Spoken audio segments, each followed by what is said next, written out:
आज के इस लेक्चर में हम बात करेंगे फिजिक्स के महत्वपूर्ण टॉपिक जिसका नाम है चार्जिंग बाय इंडक्शन, प्रेरण द्वारा आवेशन। पिछली वीडियो में मैंने आपको बताया था कि जो ऑब्जेक्ट होता है उसको हम कितने तरह से आवेशित कर सकते हैं। उसकी मैंने आपको 3 कंडीशन बताई थी। पहली कंडीशन या पहली जो विधि होती है वो होती है चार्जिंग बाय फ्रिक्शन, घर्षण द्वारा आवेशन। दूसरी जो विधि होती है, दूसरा जो मेथड होता है वो होता है प्रेरण द्वारा आवेशन, जो कि आज हम पढ़ने वाले हैं। और तीसरी जो विधि होती है उसको बोलते हैं चालन द्वारा आवेशन। तो ये घर्षण द्वारा आवेशन हम लास्ट वीडियो में पढ़ चुके हैं और आज हम पढ़ेंगे प्रेरण द्वारा आवेशन। चालन द्वारा आवेशन नेक्स्ट लेक्चर में इसको हम पढ़ेंगे। तो आज का टॉपिक है हमारा प्रेरण द्वारा आवेशन। तो देखिए, प्रेरण द्वारा हम किसी ऑब्जेक्ट को किस तरह से आवेशित कर सकते हैं। ये मेरे पास एक स्पेरिकल मेटेलिक स्पेरिकल बॉडी है, एक धातु का गोला है और इसको मैंने किसी स्टैंड पर ऐसे फिट कर दिया है। ये लकड़ी का स्टैंड हो सकता है। अब मुझे इसको आवेशित करना है, चार्ज करना है। तो सबसे पहले हम इसके पास एक रोड लाएंगे। एक प्लास्टिक की रोड होगी जो कि नेगेटिवली चार्ज है पहले से ही। तो ये एक प्लास्टिक की रोड है जो कि नेगेटिवली चार्ज है और मैं इसको किसी धातु के गोले के पास लेकर के आया हूँ।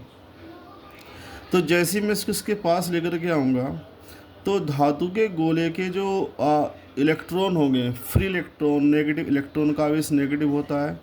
और चूंकि धातु है तो धातु के अंदर मुक्त इलेक्ट्रॉन होते हैं। ये हम पढ़ चुके हैं, 10th क्लास में पढ़ चुके हैं, यहाँ भी पढ़ेंगे। तो इसके अंदर जितने भी फ्री इलेक्ट्रॉन होते हैं, नेगेटिव चार्ज होते हैं, वो सब इस नेगेटिव चार्ज की वजह से प्रतिकर्षित होंगे और प्रतिकर्षित होने के कारण ये इसके पीछे की सतह पर आ जाएंगे, यहाँ पर इकट्ठा हो जाएंगे। जब ये नेगेटिव चार्ज यहाँ पर इकट्ठा हो गया है तो यहाँ पर क्या बचेगा? यहाँ पर बचेगा पॉजिटिव चार्ज, जो कि ये पॉजिटिव आयन्स होते हैं जिनके साथ ये फ्री इलेक्ट्रॉन होते हैं, वो यहाँ चले गए और यहाँ पर बच गया पॉजिटिव चार्ज। तो इस गोले की सतह पर, इसके सामने वाली सतह पर पॉजिटिव चार्ज आ गया है और पीछे वाली सतह पर नेगेटिव चार्ज आ गया है। ये पहली पोजीशन है। अब क्या करेंगे? अब हम इस सतह को, जो बैक साइड है, इसको हम अर्थ से जोड़ देंगे, ग्राउंड कर देंगे या इसको अर्थिंग कर देंगे। ये अभी सेटअप हमारा ऐसे ही रहेगा। जैसे ही हम इसको ग्राउंड करते हैं, अर्थिंग करते हैं, तो ये जो नेगेटिव चार्ज होता है, ये नेगेटिव चार्ज रिसाइड हो जाएगा।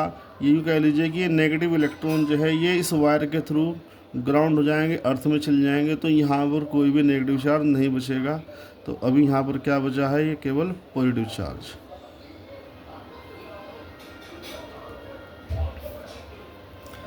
यहाँ तक की बात आपको समझ में आ गई होगी। ये सेकंड वर्क है। थर्ड, अभी जो ये अर्थिंग किया था, जो वायर था, इसको हम यहाँ से डिस्कनेक्ट कर लेंगे और डिस्कनेक्ट करने के बाद इस सिस्टम को हम ऐसे ही रहने देंगे। तो ये पॉजिटिव चार्ज यहाँ पर है,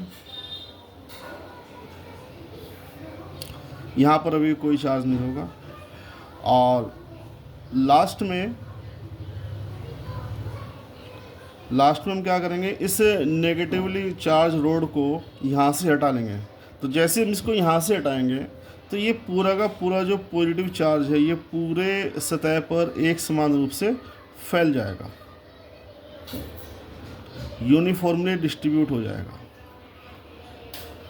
तो आप देख सकते हैं कि इस गोले पर, जो कि पहले इलेक्ट्रिकली न्यूट्रल था, और मैं एक धातु की रोड इसके पास लेकर के आया, जो कि एक प्लास्टिक की रोड जो कि नेगेटिव चार्ज थी। और इस पूरे प्रोसेस के थ्रू फाइनली जो ये गोला है ये धनावेशित हो चुका है। तो इस तरह से हम प्रेरण द्वारा किसी ऑब्जेक्ट को, किसी मेटेलिक ऑब्जेक्ट को चार्ज कर सकते हैं। तो ये जो घटना है इसको बोलते हैं विद्युत प्रेरण द्वारा आवेशन। अब जरा इस पर एक पॉइंट नोट कीजिएगा, जो ये घर्षण द्वारा आवेशन होता है, घर्षण द्वारा आवेशन में हम क्या करते हैं, दो ऑब्जेक्ट को आपस में रगड़ते हैं और इस क्रिया में एक ऑब्जेक्ट के इलेक्ट्रॉन दूसरे ऑब्जेक्ट में ट्रांसफ़र हो जाते हैं। मतलब यहाँ पर जब आवेशन होता है तो यहाँ पर इलेक्ट्रॉन का ट्रांसफ़र होता है एक ऑब्जेक्ट से दूसरे ऑब्जेक्ट में। लेकिन ज़रा यहाँ पर ध्यान दीजिए, यहाँ पर हमारे पास यहाँ पर भी दो ऑब्जेक्ट है, लेकिन ना तो यहाँ से यहाँ पर इलेक्ट्रॉन गए और ना ही यहाँ से यहाँ पर इलेक्ट्रॉन गए। तो ये बिना इलेक्ट्रॉन के ट्रांसफ़र के ही इसका चार्जिंग हुआ है। हाँ, यहाँ पर इलेक्ट्रॉन का जो ट्रांसफ़र हुआ है वो अर्थ में ज़रूर हुआ है। इसमें दोनों ऑब्जेक्ट आपस में कोई कांटेक्ट नहीं करते। यहाँ पर घर्षण द्वारा आवेशन में ऑब्जेक्ट आपस में कांटेक्ट में होते हैं, फिजिकली कांटेक्ट में होते हैं, जब इनको हम आपस में रगड़ते हैं। तो इस तरह से हम किसी ऑब्जेक्ट को चार्ज कर सकते हैं, चार्जिंग बाय इंडक्शन। एक एग्जांपल और देखिएगा।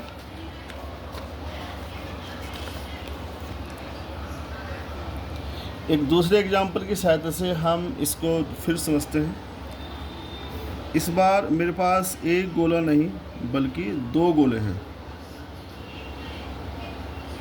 दोनों गोले आपस में अभी ये टच किए हुए हैं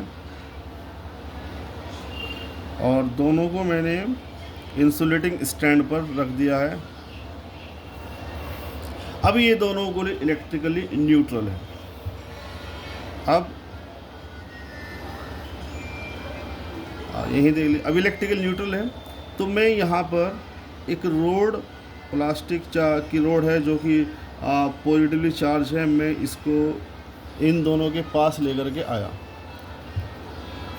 तो जैसे मैं इसको उसके पास लेकर के आऊँगा, जो पहला गोला है, इस पहले गोले की बाएं तरफ नेगेटिव चार्ज एक्यूमुलेट हो जाएगा, क्योंकि ये जो पॉजिटिव चार्ज है इस नेगेटिव चार्ज को अट्रैक्ट करेगा और इसकी ओर, और ये क्या है, ये फ्री इलेक्ट्रॉन है, इसकी ओर अट्रैक्ट हो जाएंगे। तो जो बायां गोला है, बाएं गोले की पहली सतह पर या बाएं सतह पर यहाँ पर नेगेटिव चार्ज आएगा, और जो दूसरा गोला है इसकी बैक साइड पर यहाँ पर पॉजिटिव चार्ज आएगा। क्योंकि नेगेटिव चार्ज जो होगा वो तो सब इधर आ चुका है इसकी अट्रैक्शन की वजह से, तो यहाँ पर केवल क्या बचेगा, पॉजिटिव चार्ज या एक्सिस ऑफ पॉजिटिव चार्ज। अब इन दोनों गोलों को अलग अलग करेंगे। अभी तो ये फिजिकली टच थे, लेकिन अभी इनको हमने अलग अलग कर लिया है।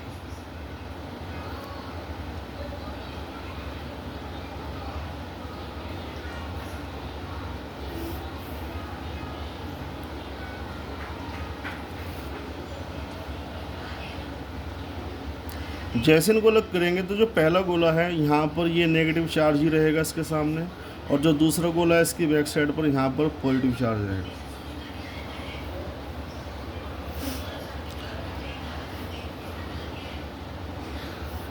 अब हम इस रोड को यहाँ से रिमूव करेंगे।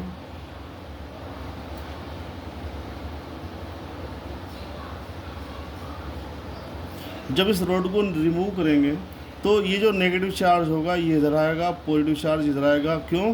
क्योंकि इनके बीच इलेक्ट्रोस्टैटिक अट्रैक्शन, मतलब वैद्युत आकर्षण बल कार्य करेगा, तो नेगेटिव पॉजिटिव एक दूसरे के समीप आ जाएंगे।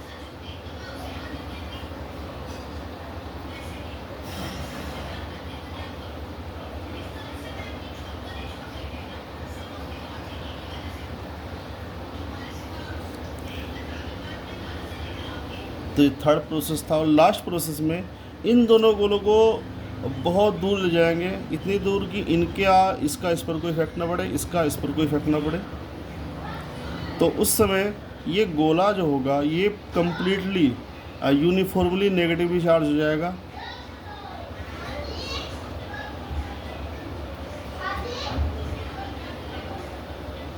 और जो दूसरा गोला है ये कम्प्लीटली एक समान रूप से पॉजिटिवली चार्ज हो जाएगा, धनावेशित हो जाएगा।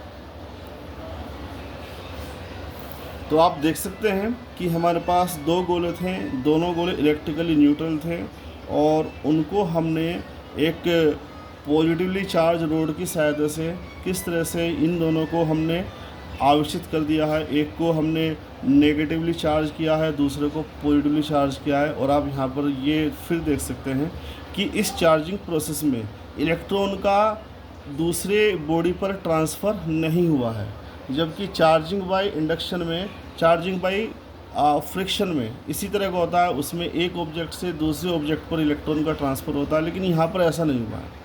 तो this is the process of electrification without any transferring of electron और नेगेटिव चार्ज। तो आज का ये टॉपिक यहीं पर कंप्लीट होता है। अगली वीडियो में, अगले लेक्चर में हम बात करेंगे चार्जिंग बाय कंडक्शन। तब तक के लिए धन्यवाद।